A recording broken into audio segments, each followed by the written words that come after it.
श्री मोदी ने आभार व्यक्त किया और उसके बाद से बातचीत शुरू हुई। इस वक्त नेपाल विद्रोह की आग में जल रहा है। ओली प्रधानमंत्री की कुर्सी छोड़ चुके हैं। पूरे नेपाल में कोहराम मचा हुआ है। इस बीच भारत में नेपाल में हुई बगावत को लेकर टेंशन है, क्योंकि भारत के एक और पड़ोसी मुल्क में तख्ता पलट हो चुका है। भारत के अगल बगल जितने भी देश हैं वो अस्थिर हैं। नेपाल में जो हालात है उसको लेकर भारत में सियासत शुरू हो गई है। तमाम विपक्षी पार्टियां इशारों में बीजेपी और प्रधानमंत्री मोदी पर निशाना साध रही हैं। कुछ प्रतिक्रियाएं आई हैं, सुनाते हैं।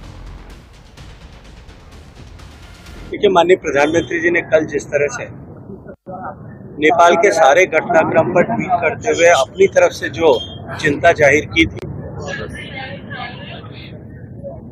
उससे सब कुछ हम सब के सामने स्पष्ट हो जाता है।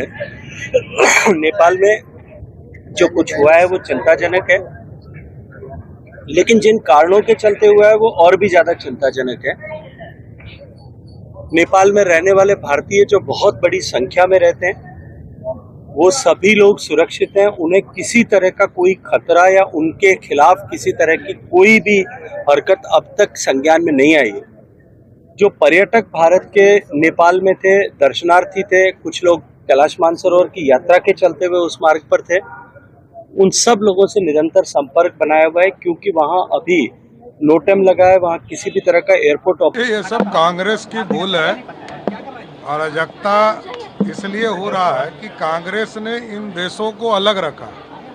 नेपाल यदि आज भारत का अंग होता, वहां शांति भी होती, तो नेपाल में खुशहाली भी होती। नहीं, ये बहुत ही दुखद है, दुर्भाग्यपूर्ण है। नेपाल में जो स्थिति है पूरी तरह से चिंताजनक है, और भारत सरकार ने भी कहा है कि स्थिति पर नज़र है, और वहाँ कई लोगों की जानें गई हैं, कई नौजवानों की जानें गई हैं। सेना ने संभाला है। स्थिति नियंत्रण में जल्द से जल्द हो, हम यही चाहेंगे।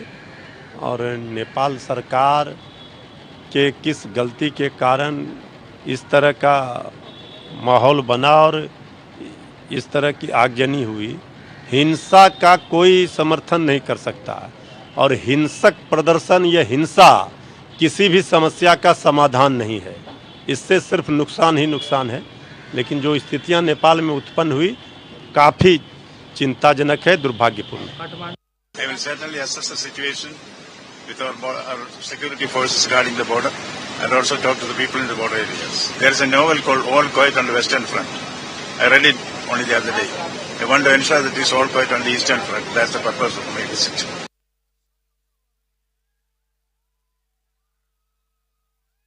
बीते दिनों देखा गया कि किस तरीके से नेपाल में आगजनी, हिंसा, प्रदर्शन लगातार देखने को मिली, और उसके बाद से अब जिस तरीके से लगातार जो हम बता रहे थे कि स्थिति कुछ सामान्य हो रही है, लेकिन इस वक्त तो तमाम चालक हैं, वाहन चालक हैं जो भारत से मालवाहक वाहन लेकर के गए थे, वो फंसे हुए नजर आ रहे हैं, और अब लगातार वो बॉर्डर पर पहुंच गए हैं। क्या कह रहे हैं, उनसे बात करेंगे, जानने की कोशिश करेंगे। और कब से आप लोग यहाँ पर फंसे हुए, क्या कहेंगे? 10 दिन हो गए ना, पैसे कुछ भी नहीं है, ना तो नहाने धोने को पानी है, ना खाने को राशन नहीं, कुछ साधन यहाँ नहीं है, कोई साधन नहीं मिल रहा हम लोग का। हम लोग बहुत कष्ट हो रहा है नेपाल में। कब से फंसे हुए? लमसम 10-12 दिन से हम लोग यहाँ पे है भैया। कोई साधन नहीं मिल रहा है, न पानी है, न खाने का व्यवस्था है। मतलब हम लोग इतना परेशान हो चुके हैं, जब आपको क्या बोले भैया। क्या की गाड़ी है, दवाई भी है, ग्लूकोज भी है, टमाटर भी है, आलू भी है, सब्जी भी है, फटकुलूट भी है, सब खराब। ये तमाम वो लोग हैं जो अलग अलग वाहनों को लेकर के पहुंचे हुए थे, और तमाम यहाँ पर जो चालक हैं उनसे बात कर रहे हैं कि कब से वो यहाँ पर फंसे हुए हैं और क्या उनकी मांगे। कब से आप लोग यहाँ पे फंसे हुए हैं? क्या यहाँ पे सर हमें 1 हफ्ता तो हो गया, कुछ भाइयों को ज्यादा भी हो गया है। जो कैंटीन थी वो भी जल गई, अब गाड़ियों में केमिकल भी है, क्या पता उन्होंने जब अगर केमिकल में लग जाता तो ये 4-5 किलोमीटर का रेंज में चला जाता है, ये सारी तो गाड़ियां फूक जाती, फिर हम लोग क्या करते? अभी क्या कहना चाहेंगे भारत अभी तो सरकार? हम यही कहना चाहेंगे कि हमें बस मेरी गाड़ियों के समेत केवल भारत में ले लें। तो ये वो तमाम वाहन चालक हैं जो इस वक्त बॉर्डर पर पहुंचे हुए हैं, इंडो नेपाल बॉर्डर पर, तो सुनौली के पास, भैरवा के पास जो है ये फंसे हुए हैं। हालांकि कल हमने जिस तरीके से तस्वीरें दिखाई कि भैरवा में जो भांसार कार्यालय था उसको जो है आगजनी वहां पर की गई, उसको जलाने का काम किया गया था। हालांकि आज कुछ स्थिति सामान्य लग रही थी, लेकिन जो तमाम वाहन चालक हैं यहाँ पर वो पहुंचे हुए हैं और लगातार अब ये मांग कर रहे हैं कि इनकी जो वाहन है वो जल्द से जल्द भारत में वापस लाई जाए।